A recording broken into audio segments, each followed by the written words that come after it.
वाडीला काही FL1 लायसन्सचे godowns आहेत, जिथून पूर्ण नागपूर शहरात विदेशी दारू, नागपूर शहरातील वाईन शॉप आणि बार यांना विदेशी दारू सप्लाय होते। त्याकरिता ते बोलेरो पिकअप वाहनाचा उपयोग करतात वेगवेगळ्या वाईन शॉपमध्ये दारू पोहोचवण्यासाठी गोडाऊनमधून। तशीच आम्हाला दिनांक 27 ला माहिती मिळाली की एका बोलेरो पिकअप व्हॅनमध्ये काही दारू वाईन शॉपमध्ये, सर्जा वाईन शॉपमध्ये सप्लाय करण्याकरता येत आहे आणि त्या दरम्यान आम्ही त्या गाडीला ट्रेस केला। आम्हाला त्या गाडीवर संशय होता की यात बनावट दारू असल्याचा संशय होता। त्यावरून आम्ही त्या गाडीला ट्रेस केलं आणि त्या बोलेरो पिकअप व्हॅनला आम्ही पकडलं। त्याचा ड्रायव्हर महेंद्र बांबल याला आम्ही जेव्हा गाडीचा सर्च केला तेव्हा जे बॉक्स असतात दारूचे, त्यात निप्स किंवा बंपर्स ठेवलेले असतात, त्या बॉक्समध्ये आम्ही बॉक्स खोलून बघितला असता वेगवेगळ्या बॅच नंबरचे बॉटल्स, 180 ml च्या बॉटल्स आम्हाला त्यात मिळून आल्या। एकाच बॉक्समध्ये वेगवेगळ्या बॅच नंबरच्या बॉटल्स असू शकत नाही, त्यामुळे आमचा जो संशय होता की हे बनावट दारू असू शकते त्याची आम्हाला खात्री झाली। त्यावरून आम्ही 6 बॉक्स असे, ज्यात प्रत्येक बॉक्समध्ये 48 निप्स होत्या, असे आम्ही सर्व जप्त केले आणि त्याच्या विरुद्ध गुन्हा नोंद केला। त्यानंतर आम्ही तपासादरम्यान नारायण उर्फ बंटी मोथरकर या आरोपीस ताब्यात घेतले। त्याच्या घराची घरझडती घेतली असता त्याच्या घरी आम्हाला विदेशी दारू बिस्लरीच्या बॉटल्समध्ये अशा प्रकारे मिळून आली। त्याला आम्ही अटक केली, त्याचा PCR घेतला। PCR दरम्यान त्याने सांगितले की ज्यावेळी ते वाडीवरून गोडाऊनमधून बोलेरो पिकअपमध्ये माल निघतो तेव्हा ते मध्ये कुठेतरी वाहन थांबून जे बंपर असतात 1000 ml चे किंवा 2000 ml चे, 750 ml चे IB, RS, RC आणि नंबर 1 ह्या विदेशी दारूचे जे 1000 ml चे, 2000 ml चे आणि 700 ml चे बंपर असतात, ते त्याचं झाकण ते उघडतात आणि त्यातून दारू दुसऱ्या एखाद्या बिस्लरीच्या बॉटल्समध्ये काढतात। असे दररोज ते 4 ते 5 लिटर दारू काढतात बाहेर ती, आणि त्यानंतर जे झाकण उघडलेले बंपर होते ते पुन्हा त्यात पाणी टाकून पुन्हा ते तसेच सीलबंद करतात, बॉक्स सील करतात आणि ज्या वाईन शॉपमध्ये किंवा बारमध्ये त्यांना तो द्यायचा आहे त्या ठिकाणी ते डिलिव्हरी देतात आणि त्यांनी काढलेली दारू ते घरी घेऊन जातात।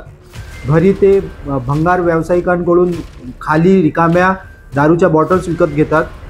त्यानंतर जी कॅप राहते ती कॅप ते भंगार व्यावसायिकांकडून विकत घेतात।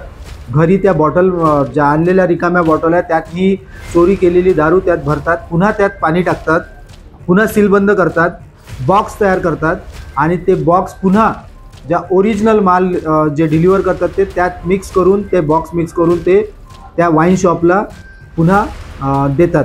यात वाईन शॉपच्या काही कर्मचाऱ्यांचा सुद्धा सहभाग आमच्या तपासादरम्यान मिळून आलेला आहे, त्यावर आमचा अधिक तपास सुरू आहे। आता अशा आम्ही जेव्हा आम्ही एक टीम पकडली एक बोलेरो वाहनासह, तेव्हा आमच्या तपासादरम्यान असं दिसून आलं की अशा 3-4 टीम्स नागपूर शहरात कार्यरत आहेत ज्या अशाच प्रकारचं काम करत आहेत।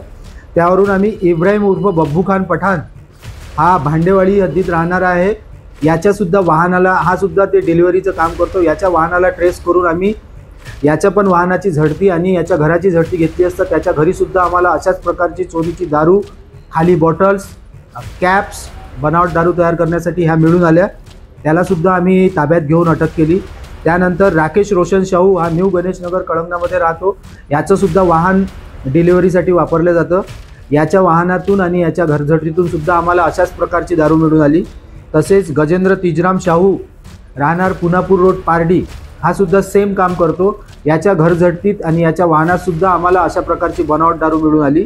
त्यावरून आम्ही यात 6 आरोपींना अटक केलेलं आहे। तसेच जे कॅप राहते ती कॅप ही बाहेरून बोलावतात, त्यामुळे आम्ही तपासादरम्यान मनीराम उर्फ राहुल कोलेश्वर पासवान हा शक्करदरा हद्दीत राहणार आहे, हा कॅपचा पुरवठा करतो, यालासुद्धा आम्ही अटक केली। याच्यासुद्धा झडतीत आम्हाला काही कॅप्स मिळून आलेले आहे, त्यासुद्धा आम्ही जप्त केलेल्या आहे। आतापर्यंत आम्ही 2,37,810 रुपयाची दारू आणि बोलेरो पिकअप वाहन असा एकूण 30,37,810 रुपयाचा मुद्देमाल या गुन्ह्यात जप्त केलेला आहे।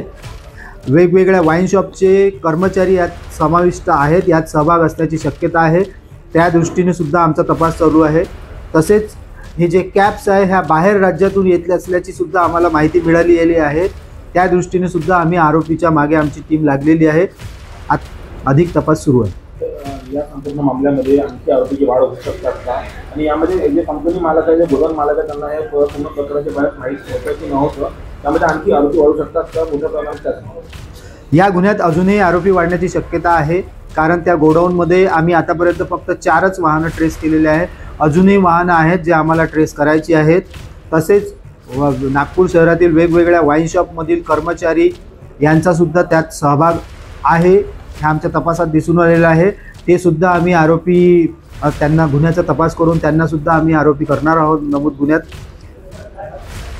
आमचे पोलीस आयुक्त श्री डॉक्टर रवींद्र कुमार सिंगल सर, आमचे joint CP Shri Navinchandra Reddy sir, south region sir doctor Shivaji Rathod sir, आमचे DCP zone 5 sir Shri Niketan Kadam sir, आमचे ACP कळमना विभाग रोहित ओवाड सर यांच्या मार्गदर्शनात आमची DB team APS Shashikant Musale, हवालदार प्रमोद कंगाले, विशाल भैसारे, पोलीस शिपाई नितीन मिश्रा, ललित शेंडे, अविनाश गोलवंशी, अजय गटलेवार, अनिल जाधव, मंगेश लोही, प्रफुल्ल गोहकार यांनी ही सदरची कामगिरी केलेली आहे.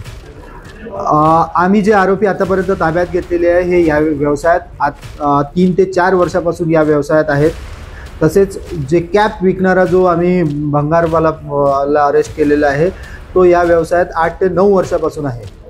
त्यामुळं नागपूर शहरात अशा बनावटीकर दारू कमीत कमी 8 ते 9 वर्षापासून आमच्या तपासात चालू असल्याचं निदर्शनास आलेलं आहे. सर, आरोपी अशा प्रकारे दररोज डिलिव्हरी देत असताना अशी दारू तयार करतात. ती वाईन शॉपवाल्यांना किंवा वाईन शॉपच्या कर्मचाऱ्यांना ती अर्ध्या किमतीत विकतात आणि म्हणजे अर्ध्या किमतीत ही चोरलेली दारू ती अर्ध्या किमतीत त्यांना विकतात.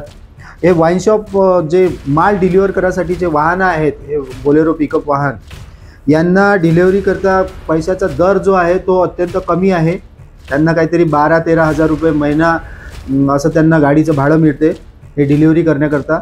आणि त्याच्यातून त्यांची दैनंदिन गरजा ह्या पूर्ण होत नसल्याने त्यांनी स्वतःचे शौक आणि स्वतःचा घर खर्च आणि स्वतःच्या ह्या गोष्टी पूर्ण करण्याकरता हे पर्याय निवडल्याचं त्यांनी आपल्या तपासात सांगितलेलं आहे. मुंबई प्रोहिबिशन ॲक्ट अन्वये यांच्यावर ॲक्टतील विविध कलमान्वये यांच्यावर गुन्हा दाखल करण्यात आलेला आहे.